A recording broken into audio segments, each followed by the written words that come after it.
Hello again and welcome to another fun-filled adventure in math with Mr. Sims.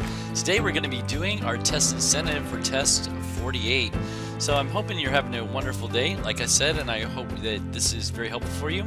Once again, we're going to spend about 30 minutes to basically study for a test tomorrow. I want to stress this is really the least you should do. This is basically just a primer to kind of get you in that mode for studying, but if you want to do really well, you should print off the whole study sheet and really just work out the problems so you understand how they all fit together, right? But this is a really good starting place to kind of get those brain juices flowing. And I do wish you the best as you go through this. So without further ado, let us go ahead as soon as I get my pens and all set. Oh, look at that. That's pretty cool. Okay, so as soon as I get my pens and all set, I think we are ready for the most part to get started. Yeah, we are. Okay. All right, so Alexa, set a timer for 30 minutes. 30 minutes, starting now. All right, here's our 30-minute timer. Let's go. So 7x squared plus 14. They want us to factor this expression here. So to do this, what I'm going to do is I'm going to ask the question, what goes in to 7 and what also goes into 14, or what goes into 7x squared and also into 14. So what I'm going to do is I want to look at these two numbers here. I have a 7 and I have a 14. I want to look at those two numbers and say which one is like the smaller number, not in terms of positive or negative, but just if you're looking at the magnitude of the number, if you're just looking at kind of like the strength of the number, which one's smaller? And the smaller one is 7. So what I'm going to look at here is I'm going to look at my factors of 7. My factors of 7 are really easy actually. It's just 1 and 7 here. So I know that these two both go into 7. I need to see which one of these goes into 14.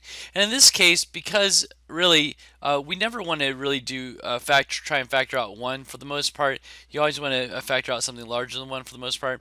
So in this case here, I'm going to try this 7 here. And 7 does indeed go into 14. I already know it goes into 7. So what I'm going to do is I'm going to divide this by 7. I'm going to also divide this by 7. Now when I do that, after I do that, this becomes x squared, right? And this becomes 14 divided by 7 is 2, okay? So it becomes 2. Now, what I can do now is because I divided by 7, those 7's go on the outside right here, right? They form together this 7 on the outside. So my answer is 7 times x squared plus 2. Okay, 7 times x squared plus 2. And you never have to wonder if you got this right.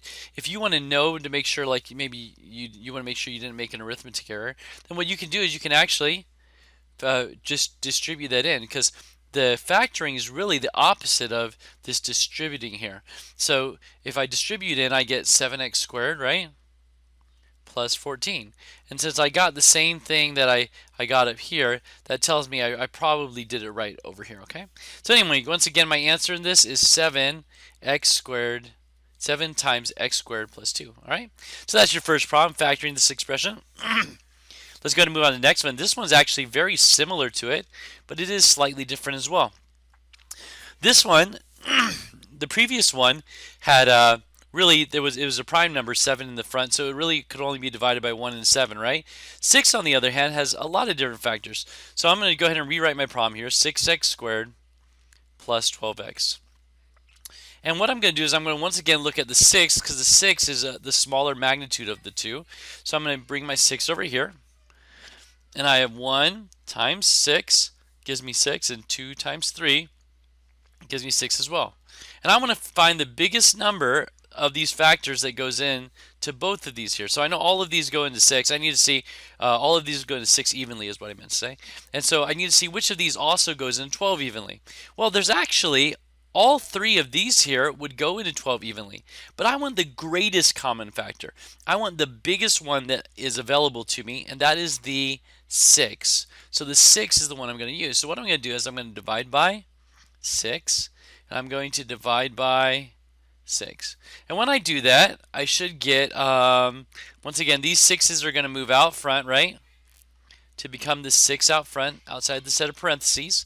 And inside the set of parentheses, I'm going to have x squared, because 6x divided by 6 is going to, the 6 is going to go away, and I end up with x squared, or 1x squared, right? And then 12 divided by 6 is 2. Now, if I did that, there's a problem here. I actually didn't factor out everything that could be factored out because look what's here still. There's this x. So actually, 6 isn't quite right. 6 is almost right, right? But remember, this would be 2x here. And there's still this x in common here. So this is not quite right. What I need to do instead of factoring out 6, is I actually need to factor out 6x. Because I want to get rid of, I want to factor out one of these x's as well. So now I pull the 6x out front, right? And now I'm left with x plus 2. Is that right? Yeah. When I pull out 6x, I'm left with x plus 2, right? And so that right there is how you would go about doing this problem here. Notice now the 6x times this would give me that 6x squared I'm looking for. The 6x times the 2 would give me the 12x I'm looking for. So this is actually the best I can factor out. I want to factor out everything that I possibly can, not just the number, but including the x as well, okay? So hopefully that was helpful to you. Let's go ahead and move on to the next one. This one says factor this expression. Did we already do? Oh, okay, there were just 2 of those. Okay, so factor this expression here. So this one here, I want to factor it. And it says, all right, it says 3x squared minus 9x plus 5x minus 15. And they want me to factor it. So if you're doing this, what you want to do is you want to factor, you want to group, first with your parentheses, right? And then you want to factor out the biggest thing that you can, just like we were doing in these problems over here, right? You want to factor out the biggest thing that you can. And so in this one here, it looks like I can factor out at least 3, right? I can factor out 3, but I can also factor out an x because this has an x and this has an x. So when I divide both of these by 3x here, the 3x is going to come out front, and I'm left inside with the x. 3x squared divided by 3x is going to leave me just x, because 3x times x would give me 3x squared, right? And negative 9x divided by 3x is going to be minus 3. Okay? So I now have 3x times x minus 3. And then over here, I'm going to divide by 5 and divide by 5. And in so doing, I can pull out that 5 out front, right? So I'm going to put plus 5. And then left in parentheses is now x minus 3. Now because I have this beautiful x minus 3 here that's the same on both of these, I can do something magical. I can put these x minus 3's together. They join forces to become x minus 3 as one factor. And then these join forces to become 3x plus 5, right? So together, these are my 2 factors, 3x plus 5 and x minus 3. And I don't have to guess if I got that right. If I want to see if I got it right? By the way, the answer choice that is the right one for this one is A, okay? But if I want to see if I got it right, all I have to do is do FOIL. And as I do those steps, I should see whether or not I've got it right. So 3x times x is 3x squared, right? 3x times negative 3 is minus 9x, right? This is plus 5x, right? And finally, 5 times a negative 3 is minus 15. So you'll notice I have all these terms here, 3x squared, minus 9x, plus 5x, minus 15, minus 15. So this right here is equivalent. I have them stacked right here, but that's okay. It's what we started with. And because it's what we started with, I know that I got it right. Alternatively, if you couldn't remember how to do this process, in this case, you could multiply these together to get the to find the correct answer, right? But you got to stop at this step here, because if you combine these two, then it's going to look different than what you started with, okay? But anyway, you should be able to do that with the factoring and the grouping, because you guys are amazing. So go ahead and do it that way. Factor this expression right here. Factor this expression, 6x squared plus 3x minus 12x minus 4. So once again, I'm going to group. I'm going to include in my grouping this negative from the 12x. And you'll see why in just a second here. So in this one here, I'm going to divide by 3x. The biggest thing I can take out of both of these is 3x. That's my smaller amount anyway. So when I divide by 3x, I pull that 3x out front. And what's left behind is 2x, right? And then what's left behind when I divide 3x by 3x is 1. So I now have 2x plus 1. And you want to think, when you're doing your second one, you want to think, I really would like to get this 2x plus 1, right? So to get the 2x plus 1, when I have these negatives here, you can think about this one. This one's easier to even think about. If I have a negative 4 here, but I want to get it to a positive 1, what would I have to divide by? Well, it looks like I'd have to divide by 4, right? To divide by negative 4. Sorry, I'd have to divide by negative 4 to get it there. Well, if I do it there, I should also do it here, right? Because I'm trying to factor it out, right?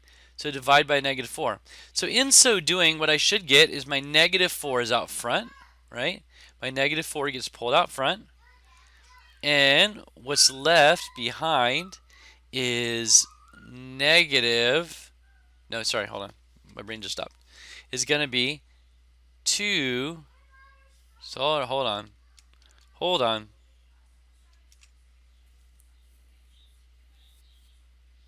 Hold on. Negative 4. I think there might be a mistake in here. Hold on a sec. So here we factored out 3x from both of these, right? Which is what we were supposed to do. And you're left with 2x, because 2 times 3 is 6, right? 2x plus 1. Perfect. This one here, you have negative 4, right? If I factor out negative 4 to get the plus 1 here, this one factor out negative 4, unfortunately, is going to be 3x plus 1. So there's actually a little bit of a mistake in this problem right here, because this one doesn't give you 2x plus 1. I think what they meant to make this one was negative 8x. I think is what they were going for, because a negative 8x here should lead to 2x plus 1.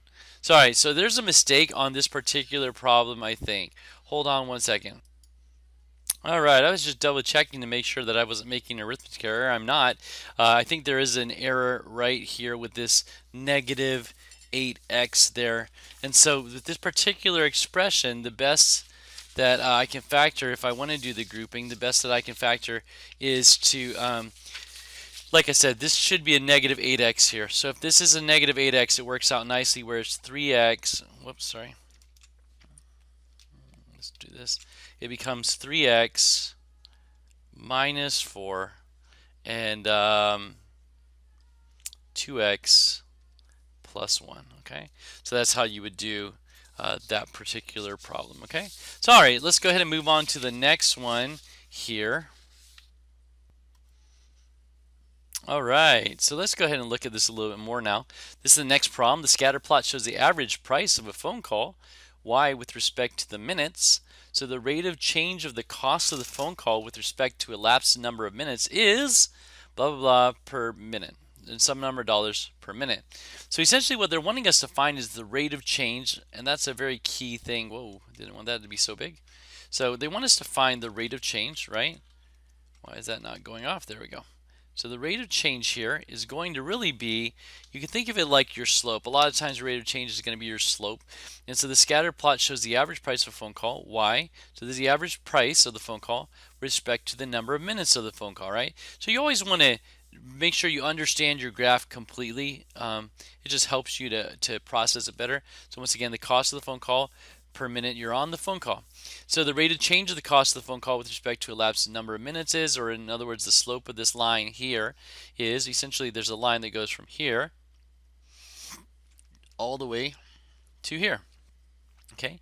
Now the nice thing is they actually gave us some pretty points here to work with. And remember, if I want my slope formula is m is equal to y2 minus y1 over x2 minus x1. And my suggestion for you when you're doing these problems is to always write out the equation. It helps it to stick better, first of all, and it also helps you to be able to reference it as you're going. So once again, all of these can be found on your formula chart. Go ahead and use it. That orange chart that we give you in class on the STAR test, it'll be a little white paper at the beginning of your test, right? But the point is, use it. write it out, y2 minus y1. So I'm going to label these now. Always label your points, because when you label your points, you're less likely to make mistakes as you're inputting them, okay? So here we go. We got our x1, our y1, our x2, y2. For the reference, it doesn't matter if I make this one x1, y1, or if I make this one x1, y1. It just matters that if I make this one x1, I have to also make this one y1. I can't make this one x1 and this one y2. That would mess it up. So it has to be consistent within your point, but it doesn't matter which point I use as x1 or x2. What you want to do is you want to pick the one that makes it a little bit easier for you. So I like to pick the one with slightly bigger numbers to be my y2. So in this case here, I'm going to use my 0.7, right? So 0.7 is really 0.70 minus 0.35, right? Over x2 minus x1, which is 10 minus 5, right? So if you do this here, you should get 0.35, right? 0.35 over 5. So 0.35 over 5. I actually really dislike that it is that is a decimal, but that's okay. But basically what it is it's 0.35 per 5 minutes. They want to know per what though? They want to know per minute. So if I want to get this per minute, I have to reduce this fraction a little bit, right? So I have to divide both of these by 5 here. So if I divide them both by 5, right? I should get, let's see. Yeah. So if I wanted to divide them both by 5, then I get well, this is going to be 1 on the bottom, right? And 0.35 divided by 5. My brain just stopped on me. Hold on. So here we go. Enter. So 0.35 divided by 5 is 0.07. Oh, Sims, you knew that. So 0.07. So in other words, every minute costs $0.07, okay? So in other words, 7 cents per minute. So 0.07. All right. Hopefully that made sense to you. Once again, we started with our slope formula. We just input the values, right? But because we wanted to get per minute, that means every 1 minute, then it's going to be 0.07 per minute. All right? We good? All right, let's go ahead and move on to number 13. The number of children's tickets sold with respect to the number of adults' tickets sold can be modeled by the graph of the linear function shown on the grid. What is the rate of change of the children's tickets with respect to the number of adults' tickets? All right, so here's the children's tickets. Here's the adult tickets, right? So once again, I have to find my slope here. My m is equal to y2 minus y1 over x2 minus x1.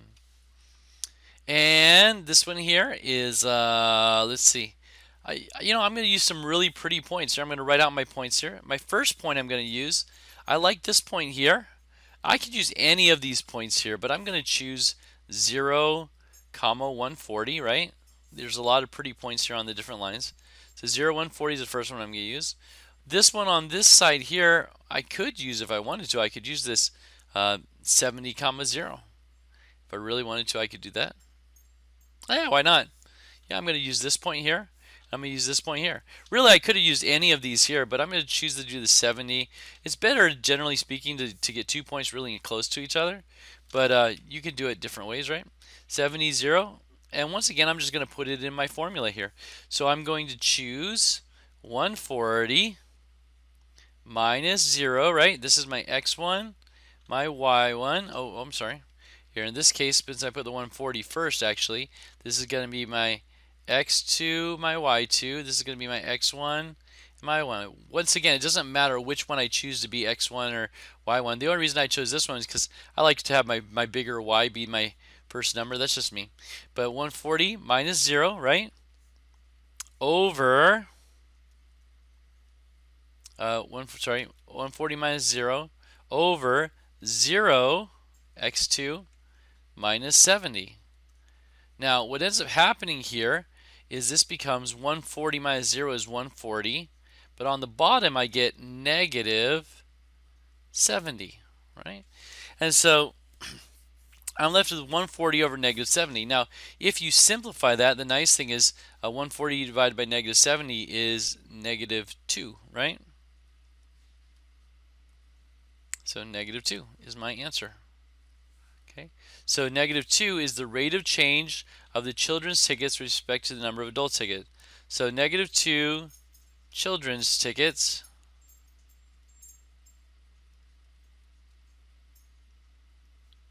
per adult ticket is actually what it would be, okay? All right, per adult ticket. There we go.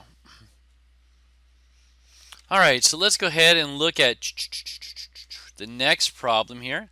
The graph shows the air remaining in a bouncy castle with respect to the minutes it has been deflating. So in this one here, you find the rate of change of the air remaining with respect to the minutes passed.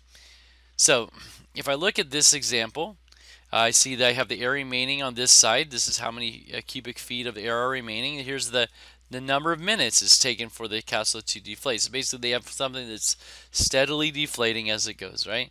So you find the rate of change. To find the rate of change, they actually gave us the 2 points. If they give you points, use those points because they're meant to be completely accurate, right?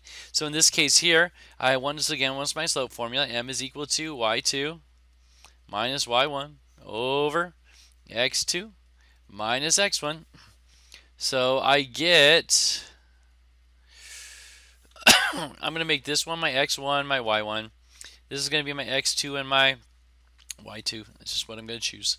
And this one I'm going to make 1,200 minus 1,920, which is going to give me a negative number, I can already tell.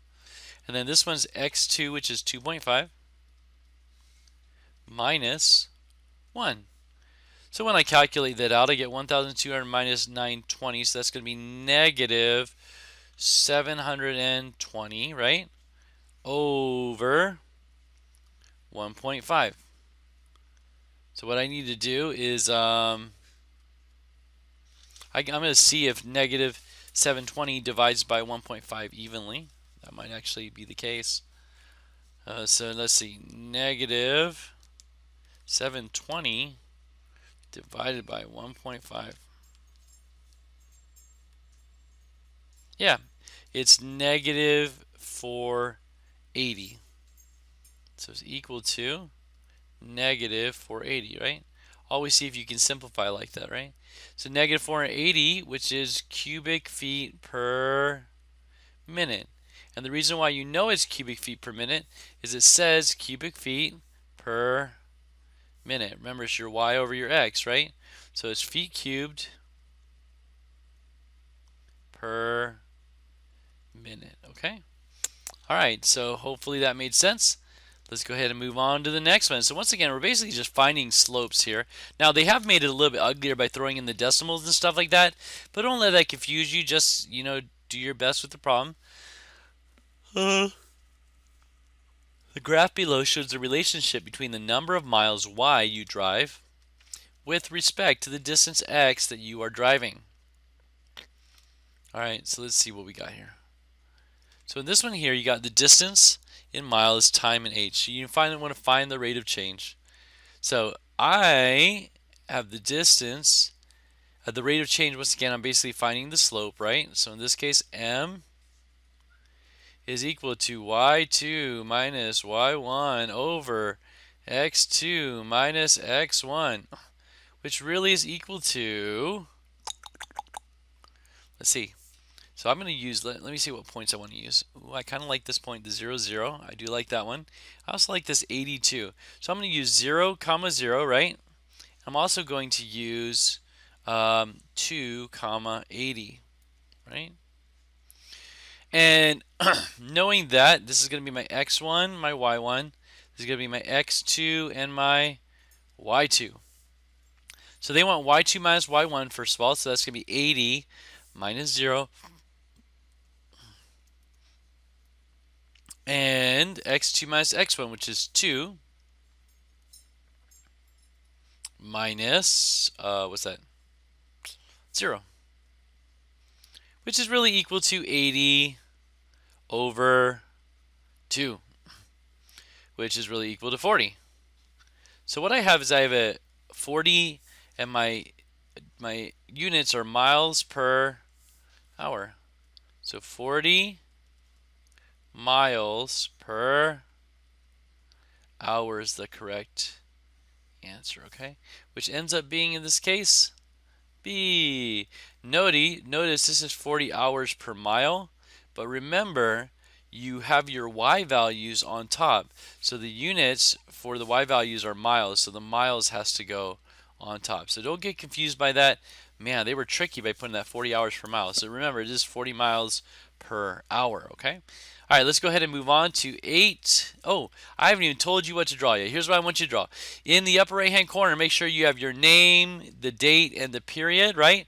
Label your paper, test incentive, a test 48 incentive, or test 8, no, cycle 8 test incentive. Alexa, stop the, okay. So, yeah, so cycle 8 test incentive, right? And yeah, in the upper right hand corner, let's draw, let's say under the title, let's draw a, ooh, Thanksgiving coming up. So let's start drawing a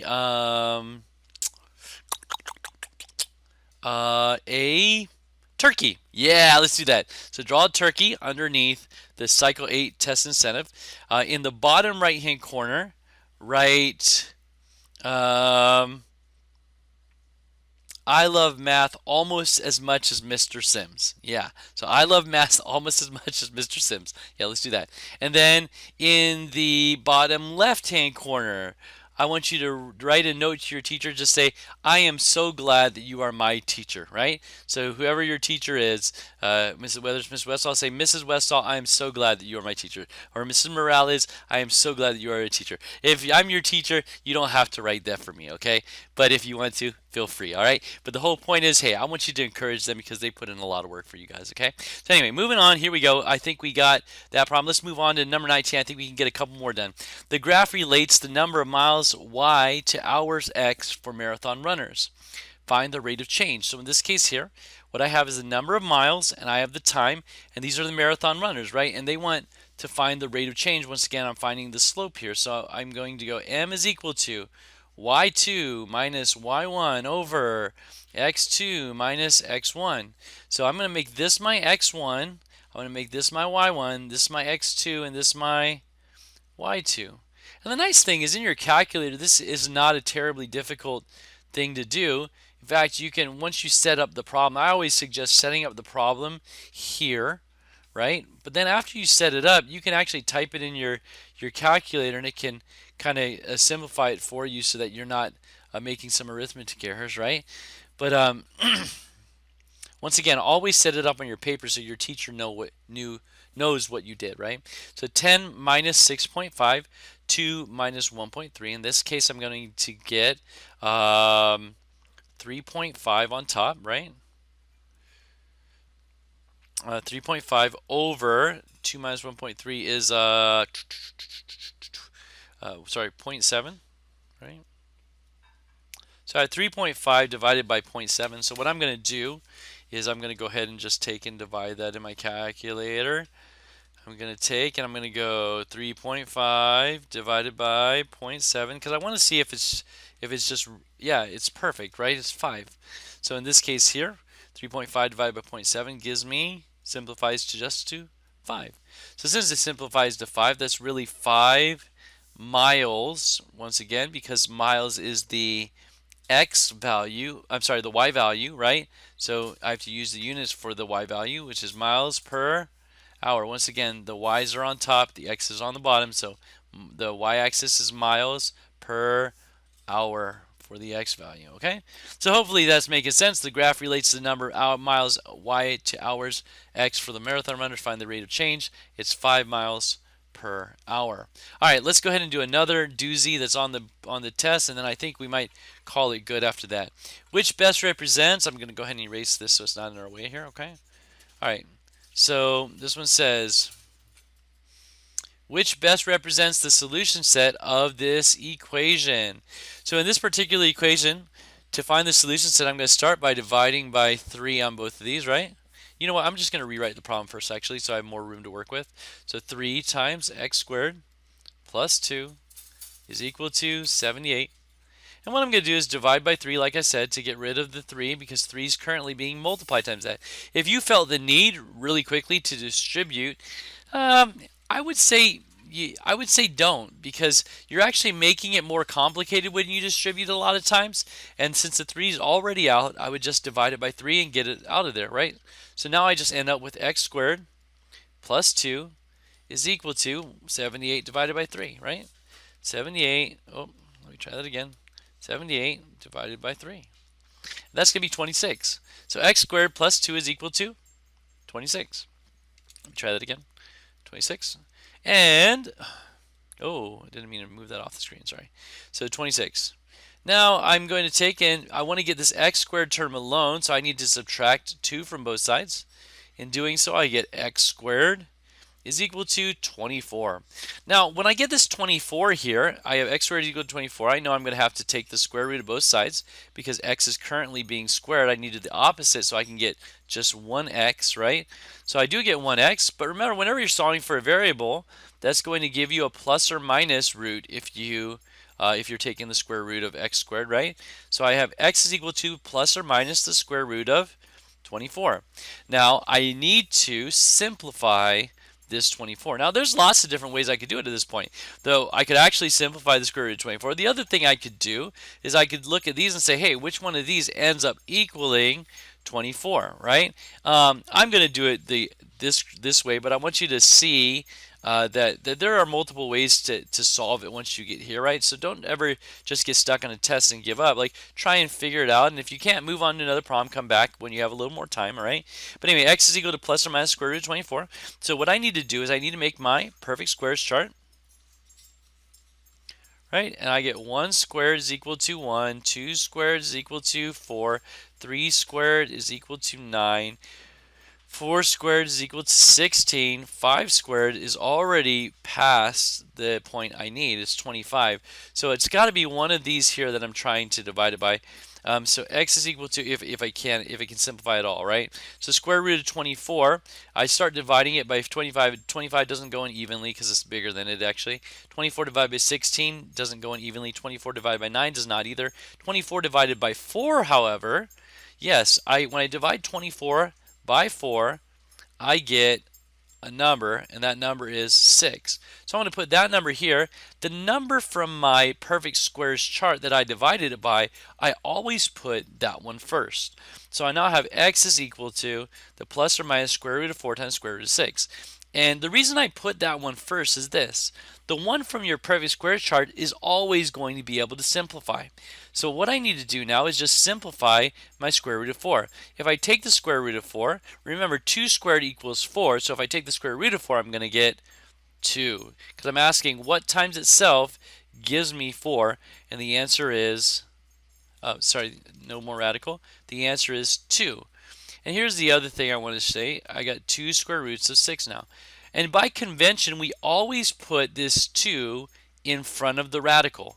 It's very important that you do that. I've seen some people writing recently, square root of 6, 2, right? And they mean square root of 6 times 2 or something like that. And technically that's accurate, but by convention we've chosen to write like 2 square roots of 6 like that.